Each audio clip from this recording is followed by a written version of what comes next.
My name is Caleb Monroe, and I should have known something was off the moment I stepped out of the rental car and saw the valet's confused glance.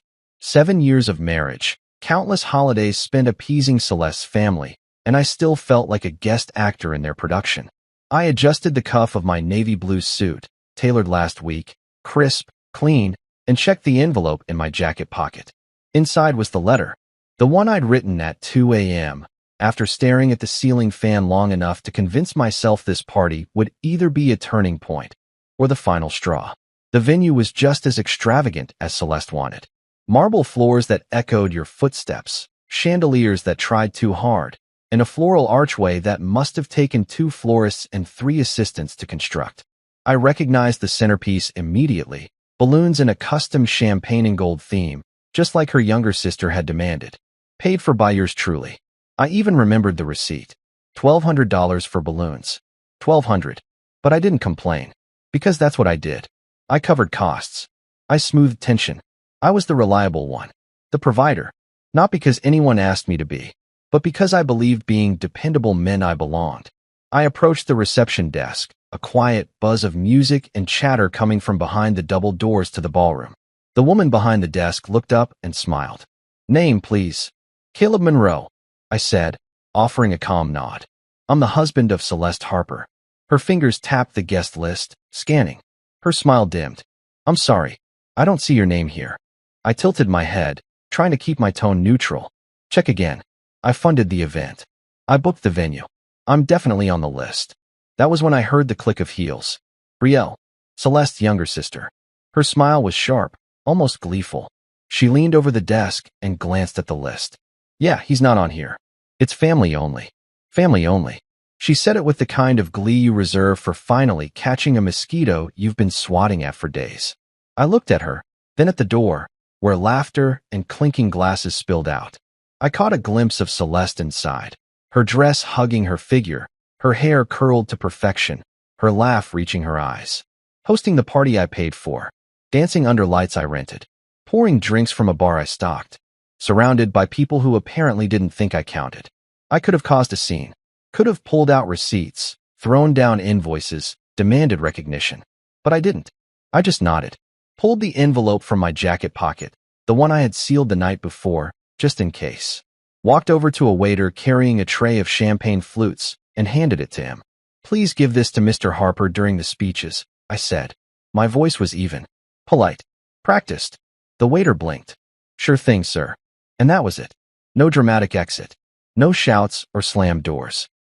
I turned around and walked out of the lobby. My footsteps felt heavier than they should have, but not angry, just tired. Tired in a way that settles into your bones when you realize you're trying to prove your worth to people who never really wanted to see it. I didn't even get back in the rental car. I walked 2 blocks down until I found a 24-hour diner with flickering neon lights and a waitress who didn't care what my last name was. I slid into a booth, stared at the scratched-up table, and let the silence settle around me. I didn't order anything, just sat there, scrolling through the copy of the letter I had saved on my phone. Every word I'd written played back like a quiet monologue in my head. This wasn't bitterness. It wasn't revenge. It was truth. A truth I had hidden behind politeness for too long. I listed every dime I'd spent. The upgrades to Winston's vacation house, the down payment I'd given Celeste's cousin for their bakery, the countless holidays I hosted and funded when no one else would step up. And I ended the letter not with a signature, but with something simpler. Avoided check. The cruise. The one I'd been told would be my father-in-law's dream send-off. A gift, they called it. A blessing in return. I had written void across it in thick, black ink. And I meant it. When I got back to the hotel, I turned off my phone and slipped out of the suit. Hung it carefully, as if somehow the dignity I wasn't granted still clung to the fabric. I lay down without brushing my teeth or checking messages. I knew the fallout would come. It always does when you finally stop pretending. But for the first time in years, I didn't feel small. I felt seen, by myself. 3 days later, I turned my phone back on. 53 missed calls. I didn't leave a scene. I left a letter. 1 page. 1 truth. Folded sharp and sealed with the weight of 7 years' worth of swallowing pride. That envelope wasn't a bomb. It was a mirror. And when I handed it to that waiter, I knew exactly what it would reflect. I didn't stay to see their faces. I didn't need to. Some things don't need witnesses to matter. I found a booth at the diner 2 blocks away, slumped down onto vinyl that stuck to my back, and pulled out my phone. I hadn't eaten all day, but hunger didn't register. Not in the traditional sense. What I felt was emptiness, but not of the stomach, of expectation, of illusion, the kind that doesn't rumble, but echoes. I opened the saved document, my copy of the letter, and read it again. Even though I had written every word, my thumb hovered over the screen like I was afraid of what I might find. The top line was simple, a title I hadn't meant to write but had typed anyway. For Winston Harper, from his contractor's son-in-law. No dear. No pleasantries. Just clarity. It started with a breakdown, a dollar amount by dollar amount list of everything I had funded for his retirement party. The venue rental, security deposit. The custom balloon arch his youngest daughter cried over. The catering. The jazz trio Celeste said set the mood. I even listed the dry cleaning for the suit I wore. That's how petty it had gotten. Not because I was trying to humiliate anyone, but because every item was proof that I didn't belong. I just paid to stand close. The second half of the letter dug deeper. I included the down payment I gifted when they bought the lake cabin 2 summers ago. The HVAC repair I'd handled without being asked because I overheard Winston complaining about the cost. The surprise kitchen remodel Celeste took credit for during last year's family brunch. They always seemed grateful, but only in passing, like someone nodding at a stranger who held the elevator.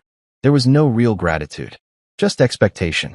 I was their go-to guy, their silent donor, their preferred laborer with a wedding band. And then the final paragraph, if you could even call it that, was the check. The original had been inside that envelope, tucked between the printed letter and a gold-trimmed card. A check made out to Winston Harper for $8,000. For the cruise, I had written in the memo line 2 weeks ago. I hadn't told Celeste I'd voided it. I didn't tell anyone. I just did it 2 nights before the party. A thick, black pen slicing the word void across the check like it owed me blood. That act, that one stroke, felt better than any argument I'd ever rehearsed in my head. It was the moment I chose myself. Finally, I stared at my phone screen, the diner's fluorescence buzzing above me, a cracked salt shaker in front of me like a strange metaphor for this whole marriage. Used, cheap, but somehow still part of the table. This wasn't betrayal. Betrayal would have been sneaky, silent, unexpected. No, this was confirmation. It confirmed what I'd suspected for a long time, but hadn't wanted to admit. I was never family. I was never equal. I was useful. A resource. Like a wrench in Winston's garage or a credit card in Celeste's purse. That night, I didn't cry. I didn't punch a wall or drown in whiskey. I just sat with it. Let it settle like dust over years of suppressed disappointment. There was a strange peace in realizing something is over. Not dramatically, not loudly, just done. I remember thinking back to the first time I met Celeste's parents. Her mom greeted me like I was the UPS guy delivering a package they weren't expecting. Winston shook my hand like it was a test of strength, and when I said I was a general contractor, he gave a nod that didn't even try to fake interest. I remember dinners where I offered ideas, and everyone ignored me like background music. I remembered birthdays where my name was misspelled on the group card, or not included at all. I remembered building them shelves, installing smart lighting, fixing leaky faucets. No one ever asked why I did it all. The answer was simple. I thought that's what love meant. Showing up, serving, sacrificing. But love isn't a ledger. And it's not silence. It's not biting your tongue so hard it bleeds while everyone else gets to speak freely. It's not being the only one in the room wondering if you even belong in the photo. By the time the diner waitress walked over to refill my water glass, the sky had begun to shift outside, pale blue bleeding into gray. Dawn creeping into the edge of a sleepless night. "Want a coffee?" she asked. I looked up. Her name tag read Marlene. "No, thanks," I said. "Just sitting for a bit."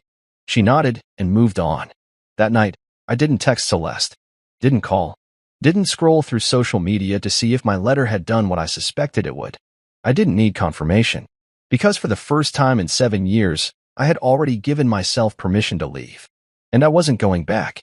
They say hindsight is 20/20, but mine felt more like a high-def replay of every moment I should have walked away. Sitting in that quiet apartment a day after the party, I didn't need dramatic music or a thunderstorm to feel the weight of everything. All I had to do was let the memories come. And they did, fast, sharp, unapologetic. It started with Sunday dinners. Early on, when Celeste and I were still dating, her mother invited us over every few weeks. A big roast, crystal glasses, gold-rimmed plates that hadn't seen a dishwasher in decades. I'd show up with a bottle of red or a dessert from the bakery down the street, always trying to impress, always trying to belong. But the moment I stepped through the door, I wasn't Caleb. I was the contractor. It was never said with outright disrespect, just enough passive polish to make it sting. "So what exactly is it you do again?"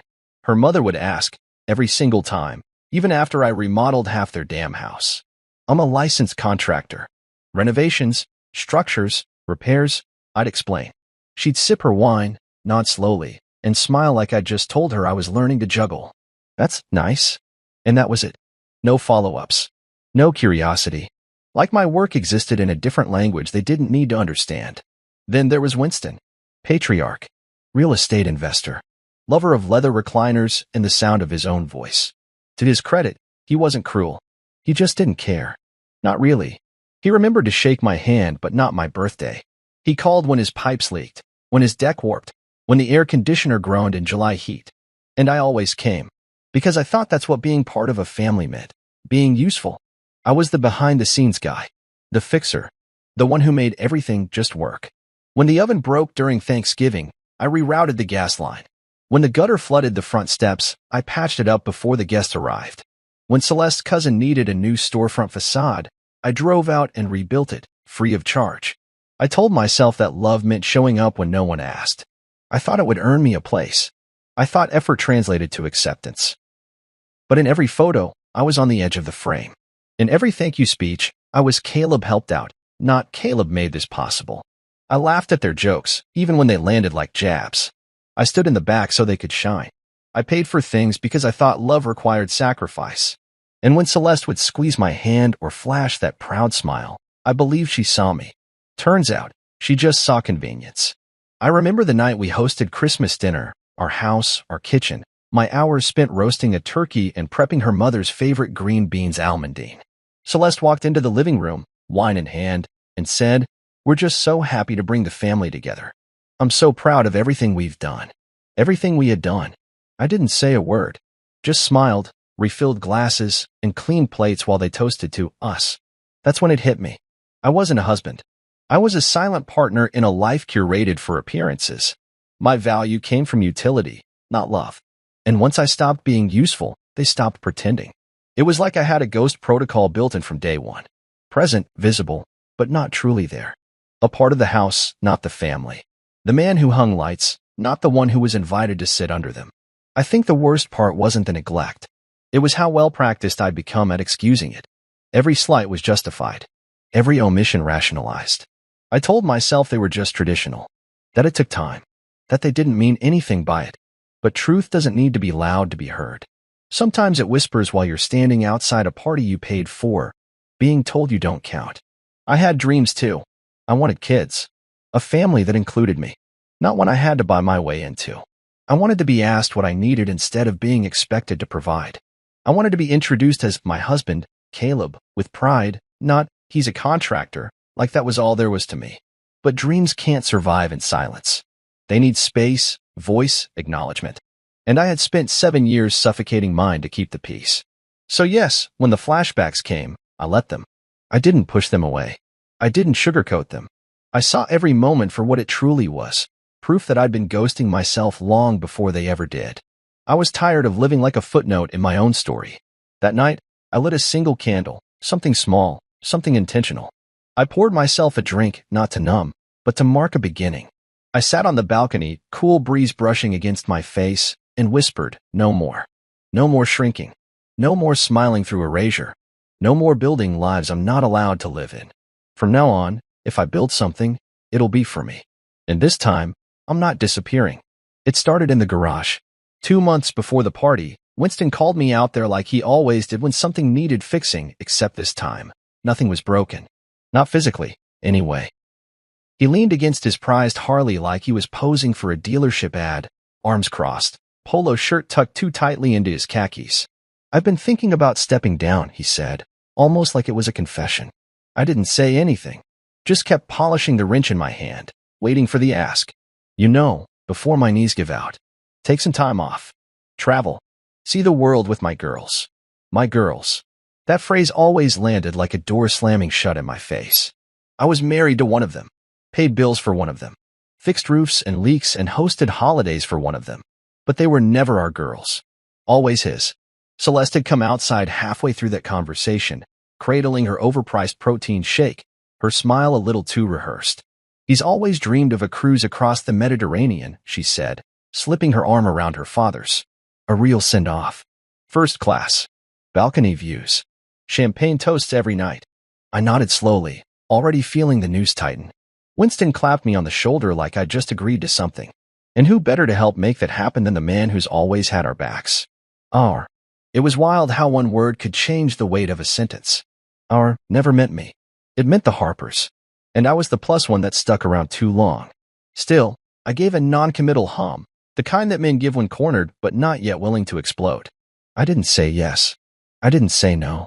I just walked back into the house, muttering something about needing to check the hot water heater, which of course was working just fine. The next day, Celeste sent me a one-line text. No greeting, no punctuation, just, "If you're going to be petty, don't bother coming to the party." I stared at it for a long time, trying to figure out which part hurt more, the word petty or the implication that my presence was optional. Conditional. Like I hadn't been the one to keep their lives running for the past 7 years. Like I hadn't sacrificed weekends, holidays, savings accounts. Like I hadn't built the kitchen Winston brags about or installed the jacuzzi her mother uses every week without ever saying thank you. Petty? No, petty was ignoring the fact that I was never invited into their plans, just summoned to fund them. But I still came. I still RSVP'd. Still booked a flight across the damn country. Still put on a tailored suit and tucked that check into a card like it meant something. Some part of me, some fragile, ridiculous part, still hoped I mattered. Still hoped that if I showed up, played the good husband, handed over the cruise like some magic golden ticket, maybe, just maybe, someone would look me in the eye and say, "Thank you, Caleb. None of this happens without you." But they never said that. Instead, I got a text that told me to stay home if I couldn't play along. A digital slap, packaged in 13 words, from the woman who once swore we were a team. The closer we got to the party, the louder the truth became. I started noticing it in the smallest ways, Celeste asking for my card, not my opinion. Her casually mentioning decisions that had already been made. Winston doesn't want speeches, she said. He wants a live jazz trio instead of a DJ. He thinks that feels more sophisticated. He thinks. He decides. And me? I just paid. I remember standing in line at the bank that week, requesting a new checkbook because I wanted the voided cruise check to look deliberate, clean. I wanted to control the only thing I could in a situation where I had become nothing more than a sponsor with a pulse. The bank teller smiled as she handed me the slip. Planning a trip? I smiled back, polite. Something like that. She didn't know that I wasn't planning a vacation. I was writing a eulogy for my place in a family that never wanted me there in the first place. Back home, I sat at my desk and pulled out the card. Embossed. Classy. Celeste had picked it out. I was supposed to write something sentimental. A toast in ink. Instead, I slid in the letter. Slid in the check. Capped my pen and stared at the envelope. I still hadn't told her I avoided it. Because it wasn't about revenge. It wasn't even about making a point. It was about drawing a line. That cruise wasn't my burden. That retirement dream wasn't my responsibility. They had plans that didn't include me, so I gave them the same courtesy. I showed up to that party because I needed to see it for myself. Needed to watch the machine I had helped build run perfectly without ever acknowledging the mechanic behind the curtain. And when I wasn't on the guest list, that was the final nail. Not in my pride, but in my patience. Because that dream they had? I wasn't in it. And I never would be. 3 days. That's how long I stayed silent after the party. I didn't check messages. Didn't call Celeste. Didn't scroll through social media for breadcrumbs of fallout. I just let the quiet wrap around me like a blanket that had finally stopped smelling like obligation. I slept with my phone off and my window cracked, a breeze finally touching skin that hadn't felt peace in years. Then it happened. The flood. It started with my screen lighting up like it had something urgent to say, 53 missed calls. And counting. Text from Jonas came first, short and chaotic like someone texting from a war zone. Dude, what was in that letter? I blinked at the message, then another came in seconds later. Your father-in-law read it during the speeches. Live. I leaned back in my chair, the weight of that sentence hitting me slow. I imagined it, the ballroom glowing in champagne and fairy lights, glasses clinking, the jazz trio mid-song. And Winston, holding my envelope like it was a golden ticket, standing center stage, about to bask in what he thought was another gift. According to Jonas, he paused mid-speech, reached into his jacket, and said, "Now this. This right here is why I'm the luckiest father-in-law in the world." He ripped open the envelope, expecting some heartfelt tribute. A cruise check. A toast to his greatness. Instead, he got an invoice. A breakdown of every cent I'd poured into that family. The party he was standing in. The home improvements. The emergency repairs. The anonymous donations Celeste claimed were from her. Line after line, in cold, irrefutable ink. And at the bottom, where the cruise check should have been, was just one thing. Void. Not explained. Not softened. Just written in thick, black ink that bled into the paper like truth finally speaking for itself. Jonas said you could hear the air leave the room, like someone had opened a window in the middle of winter. People froze, mid-chew, mid-laugh. Champagne flutes tilted in paused hands. The jazz trio faltered, then fell silent altogether. Her mother cried. Jonas texted. Her sister stormed out. One of the cousins tried to pretend it was a joke, but bro, nobody laughed. And Celeste? She stood there, apparently, holding her champagne like it could explain everything. Like maybe if she sipped slowly enough, the truth would go down with the bubbles. I didn't know how I felt in that moment. There was no vindication. No high. Just a strange, sober calm. Like I had finally finished a long, silent speech I'd been delivering to myself for years. Another message popped up. Her uncle asked out loud. Wait, Caleb paid for this. That was the thread pulling loose the whole sweater. For the first time, people started seeing the seams. The cracks. The long con of performance and polish. Winston, Celeste, the perfect Harper family. All of them suddenly exposed under the unforgiving spotlight of itemized truth. I pictured Winston standing there, red-faced, hand trembling as he flipped the page over, looking for the gift he thought he was entitled to. Looking for gratitude he never earned. He must have realized in that moment, I wasn't writing for him. I was writing for me. Not to shame, not to destroy, but to end. To put the last period at the end of a sentence that had run on too long. More texts flooded in. Some from people I hadn't heard from in years. Curious. Confused. Even a few supportive. Hey man, I always thought they took you for granted. I didn't know half that stuff. That was wild. You okay? I didn't respond. Not because I didn't appreciate it, but because none of it mattered anymore. Their opinion wasn't the point. For the first time, I had acted without asking permission. Without smoothing the edges or offering disclaimers. I had told the truth, and it had lit the room on fire. But the fire wasn't mine. It was theirs, the fire of buried guilt, of performative love, of long-ignored contributions suddenly undeniable. I didn't throw the match out of rage. I just stopped pretending I was the wood. I didn't know what Celeste was doing at that moment. Probably damage control. Probably rewriting the story, trying to minimize my part or pin it on a misunderstanding. But it was too late. You don't get to ghost someone in plain sight for 7 years and act surprised when they finally stop knocking on the door. You don't get to say, he's family, when it's convenient, and he's just a contractor, when it's not. That night, I sat on my balcony with a beer and listened to the hum of the city. No phone. No noise. Just the quiet, steady heartbeat of freedom. Somewhere across town, the Harpers were probably still trying to salvage the party. Maybe Winston was shouting. Maybe Celeste was sobbing. Maybe Betrayal was foaming at the mouth. Didn't matter. I wasn't there anymore. I never truly was. Not really. But now they knew it too. And they'd never forget the night the handyman wrote a letter and set the illusion on fire. The phone buzzed again. A strange sort of rhythm had taken over. One buzz, then two, then three, each vibrating against my desk as though the world was trying to break in. I didn't pick it up. Didn't need to. I could already imagine the names flashing across the screen. Celeste. Her mother. Winston. Betrayal. The usual players in a drama I had long stopped caring about. It was the aftermath. The collateral damage of the truth. And I was watching it unfold like a fire from a distance, finally feeling the burn, but not needing to be part of the flame. I swiped the phone away and let it buzz itself to oblivion. They had their own mess to untangle. I didn't need to hold their hands through it. The texts started first, one after the other. From Celeste. From Winston. From Brielle. Each one like a crack in the dam, the pressure building behind them. I didn't read them right away. I didn't want to. But curiosity crept in, and eventually, I opened them all. The first from Celeste came in the middle of the night. "We need to talk. Can you please call me back?" I closed it. Didn't even think twice. Her voice had been so sweet at first, when we were good. When I was just her husband, not her meal ticket. I knew what the talk would be about. I could already hear the words she would say, how sorry she was, how much she missed me, how everything had gotten so complicated, how we could fix things. We could always fix things, couldn't we? That was her go-to. "We can fix it," she'd say. But there was no fixing it this time. No going back. The door had closed when she ignored me for the last time. And I had walked out, leaving my peace behind. I wasn't interested in opening that door again.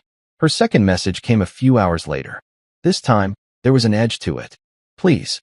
You didn't have to do it this way. We could have talked. Don't shut me out like this." That was Celeste's classic move, guilt. Make me feel like the bad guy for doing exactly what I should have done years ago, stand up for myself. But I didn't fall for it. Not anymore. Then came the voicemails. The ones I knew would follow the texts, each a fresh variation of the same tired script. The first was from her dad, Winston. "Caleb," he said, his voice shaky, like he was reading off a teleprompter. I don't understand why you do this. After everything I've done for you, you go and embarrass me like this in front of everyone. How could you? We took you in. I taught you everything. Your family. And this is how you repay us." I could hear the hurt in his voice. The disbelief. Like he couldn't fathom that someone who had given so much could pull away and say enough. That I wasn't going to play the game anymore. I wasn't going to be his personal handyman anymore. I wasn't going to give them another cent or another moment of my time, only to be treated like a silent partner in their picture-perfect lives. "Call me," he finished, his voice low. "We need to talk. This isn't over." I deleted it without listening again. The next voicemail came through from her mother, Eleanor. "Caleb," she began, the familiar tone of judgment sneaking in from the first syllable. "This is not how family behaves. You have no right to humiliate us like this. You had no business doing what you did. You were supposed to be part of this family, and now you've ruined it. Ruined everything. You've made it so much worse. Why couldn't you just be quiet like the rest of us?" For once, the frustration in her voice stung more than I expected. But there was something there that I hadn't noticed before. It wasn't just anger, it was panic. Panic that someone was seeing them for what they were. And panic that the show they had put on for so long was suddenly over. I wasn't going to let them sweep everything under the rug anymore. No more pretending that I wasn't the one behind the curtain. Her words hit me, but they didn't land like they used to. They were hollow now, just noise. An attempt to shake me, to make me feel like I had broken something that was sacred to them. But in truth, what had been broken was my own willingness to sacrifice everything without being seen, without being valued. The last voicemail came from Brielle. I wasn't sure what I had expected from her. She had always been the loud one, the one who called me out for being too soft, the one who hinted I didn't belong. But her voice this time was different. There was no condescension, no snark. It was laced with something darker. "You always acted like the victim. Now you finally are," she said, her voice almost sweet, almost pitying. "But don't think I'll ever forgive you for this. You had no right to do this to us, Caleb. We were just trying to help you. And now you've ruined everything. You've made us all look like fools. You've made me look like a fool." I listened to that one twice. She didn't get it. She couldn't see past her own shame. It wasn't about revenge for me. It was about finally saying the truth out loud, saying it in a way that couldn't be ignored anymore. So, I did what I'd been planning to do all along. I deleted every single one of them without blinking. No response. No sympathy. No more justifications. I had already said everything that needed to be said in that letter. The letter they all hated. The one they couldn't ignore, no matter how many phone calls they made, how many messages they sent. The letter that burned their perfect lives to the ground, because it made them see the truth. I was done. With all of them. And as the last voicemail buzzed itself away into silence, I felt a calm settle over me. It was like stepping out of the storm into the quiet. No more noise. No more pretending. Just the hum of my own heart. And for the first time in a long time, I realized it was beating for me and not for them. Fallout always comes faster than anyone expects. One day they're laughing under fairy lights, champagne in hand, praising themselves for another picture-perfect Harper family milestone. The next, they're scrambling to control a story that no longer wants to be controlled. That's what happened after the letter. After my silence. After the voided check that hit harder than any insult ever could. The first real confirmation came from Jonas. I hadn't even asked. He just called me, breathless and stunned like he'd just walked out of a courtroom drama. "Bro," he said, voice hushed like he didn't want to be overheard. "They canceled the cruise." I blinked. "Seriously?" "Yeah." Winston tried to play it cool at first, said he wasn't feeling up to it. But then I overheard him on the phone with the travel agent. He was trying to get a refund. Man was begging. Said the payment bounced. I laughed. It wasn't spiteful, it was hollow. Exhausted. That check was never going to clear. I had voided it not out of anger, but clarity. I wasn't funding another fantasy for people who treated me like background noise. And now, without me, the Harper Dream Machine was finally sputtering. A few days later, the calls started rolling in from the vendors. Catering, decorators, even the balloon vendor. "Hi, is Mr. Monroe still the financial point of contact for the Harper event series?" They'd ask politely.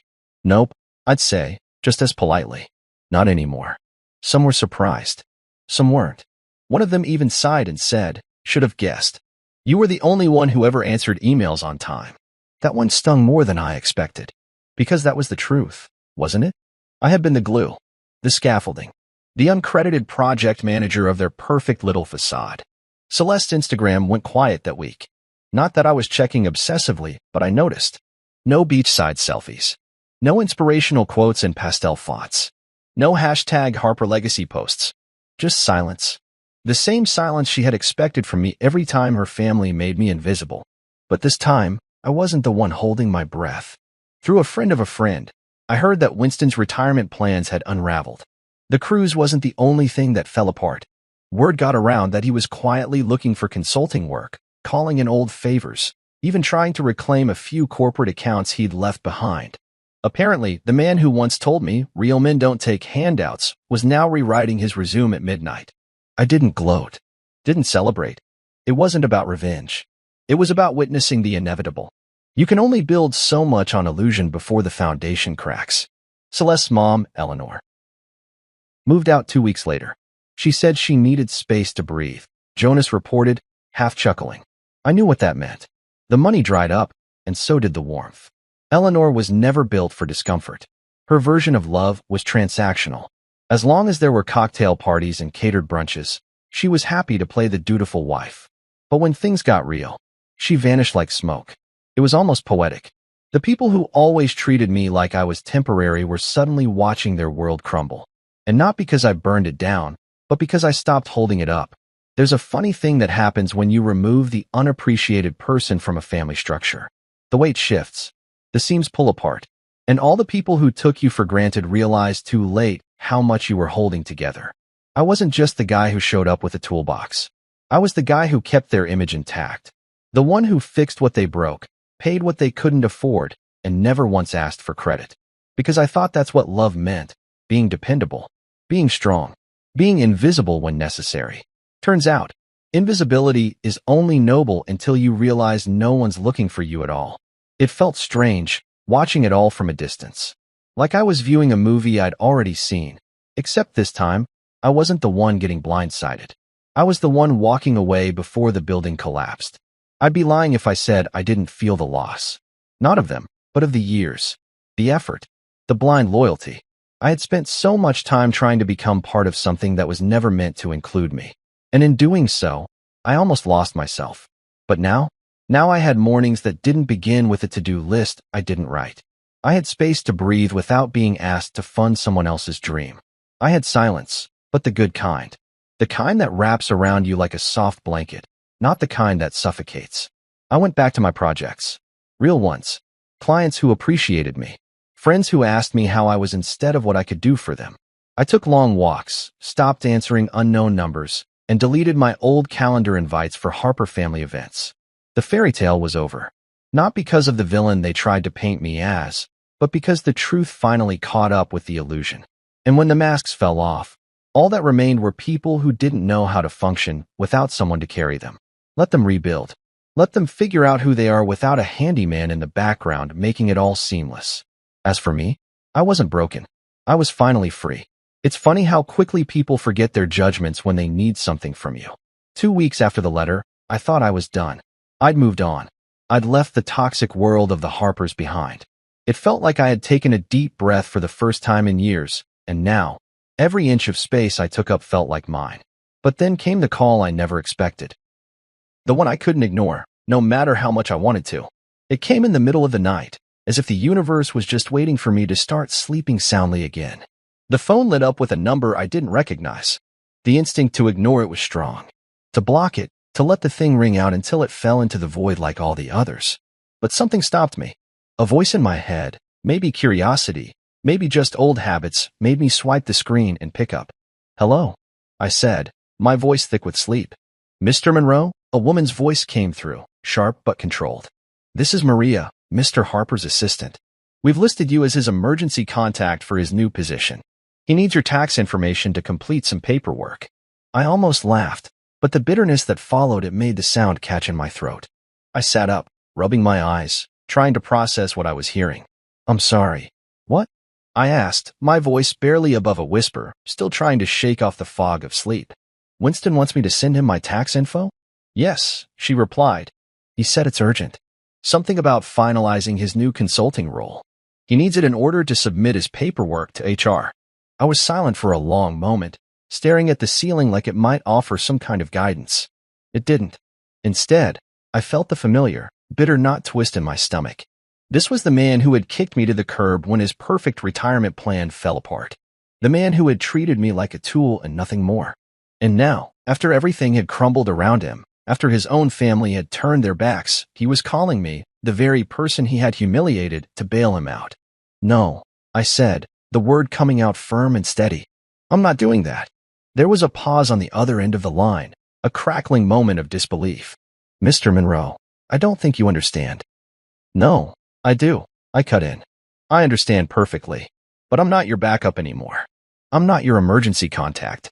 Not after everything that happened." Maria's voice softened, but only slightly. "Mr. Monroe, I understand you're upset. But Mr. Harper is in a difficult situation, and he's asking for your help. He's relying on you." "No," I repeated, more firmly this time. "He's not relying on me. He's relying on his image, the one he built on everyone else's backs. I'm not part of that anymore." There was a silence at the other end of the line, as though Maria wasn't sure how to respond to someone who wasn't playing the game anymore. I could practically hear the wheels turning in her head, trying to formulate the right words to keep me in their web. "Mr. Monroe," she tried again, but her voice had lost its earlier conviction. "You've helped him before. This is the last thing he needs, just a formality. It won't take long. It's just some tax paperwork." "I don't care," I said, my voice stronger now. "You can tell him that. I'm done." I ended the call and sat there for a long time, staring at the dark room around me. The truth hit me all over again, the sheer audacity of it. Winston Harper, the man who had stood in front of me and told me I was nothing more than a convenient tool, was now asking me for help because things weren't so easy anymore. His grand plans had collapsed, and now, just like everything else, the pieces were on the floor, scattered and broken. And what did he do? He called me. I should have been angry. I should have been seething. But mostly, I just felt sad. Sad for him. Sad for them all. They had never seen me as anything but a resource, and when that resource dried up, they just moved on to the next person, the next opportunity to exploit. I didn't wait for another call. I didn't check my phone every few minutes, wondering if they'd try again. They didn't deserve my attention, my time, or my energy anymore. I had been their backup plan for years. But now, I had become my own plan. Then came the email. A long, winding message from Celeste. I could hear the desperation in her words as I read through the message, and even though I tried to ignore it, the guilt crept in. She said she missed me, said she regretted everything. She apologized, promised they could rebuild, promised she'd fix things with her father, with her sister. She said she made a mistake, that it was all a misunderstanding, that I didn't have to walk away. I didn't respond immediately. I sat there for a few minutes, staring at the screen, the words sinking in. She was offering me a way back. She was giving me an out. She was offering the same thing she always offered, an illusion, a promise that things could go back to how they were. But I knew better now, so I did what I knew was right. I sent her one link. Just one. A link to a therapist website. Then I blocked her number. It wasn't an act of cruelty. It wasn't an attempt to hurt her. It was an act of clarity. I had spent too long making excuses for the people I loved. Too long pretending that their behavior didn't affect me. Too long giving them a pass for things that had been wrong from the start. I wasn't her backup anymore. I wasn't anyone's backup. I was free. And that's when I realized, as I closed my laptop and leaned back in the chair, that I didn't need them anymore. Not for the checkbook. Not for the validation. Not for the love that was never really love at all. I had made it. I had walked away. And I wasn't going back. I was done being their emergency. And from here on out, I'd be my own first call. I wasn't cruel. That's what I kept telling myself as I let the messages pile up, one on top of the other, like leaves in a driveway I no longer had to sweep. I wasn't angry anymore. I wasn't out for revenge. There was no fire left to stoke. Just quiet. A kind of stillness that had once terrified me but now felt earned. I wasn't ignoring them to punish anyone. I was just done. That kind of silence unsettles people like the Harpers. They were used to storms, shouting matches, performative apologies, teary breakdowns that ended in dinner reservations and family photos posted online with forced smiles. That's how they fought. Loud, theatrical, and ultimately meaningless. But me? I disappeared without slamming a single door. I'd moved into a small apartment downtown. Nothing fancy, but clean. Mine. A space without echoes of demands or passive-aggressive sighs. No one walked past the bathroom muttering about how I never hung the new towel rack. No one asked me what I planned to bring to next week's brunch. There was no next week. Just now.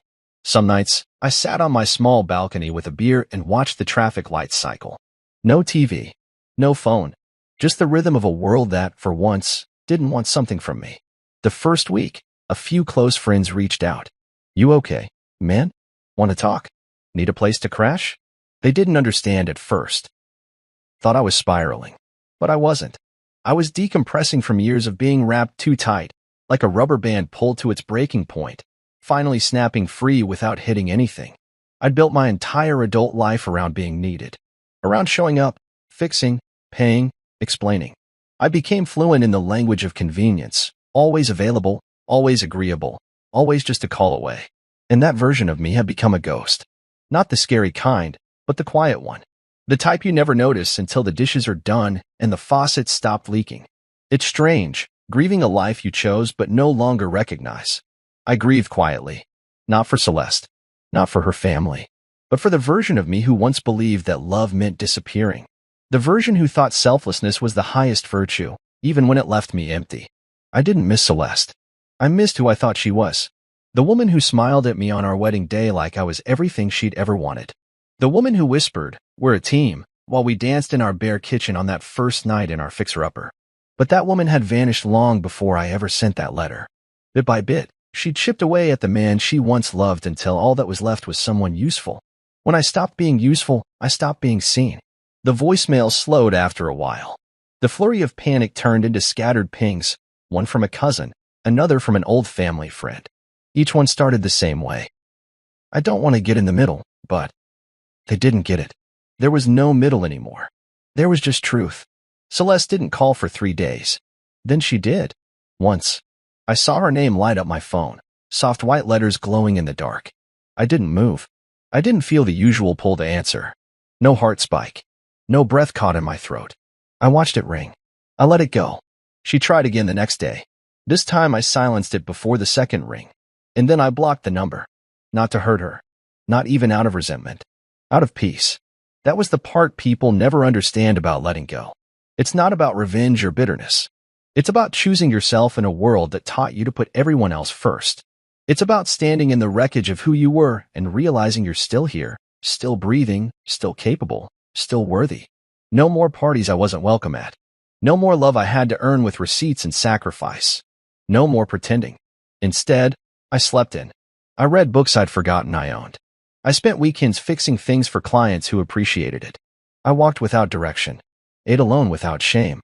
I found a coffee shop near my building where the barista learned my name without asking what I did for a living.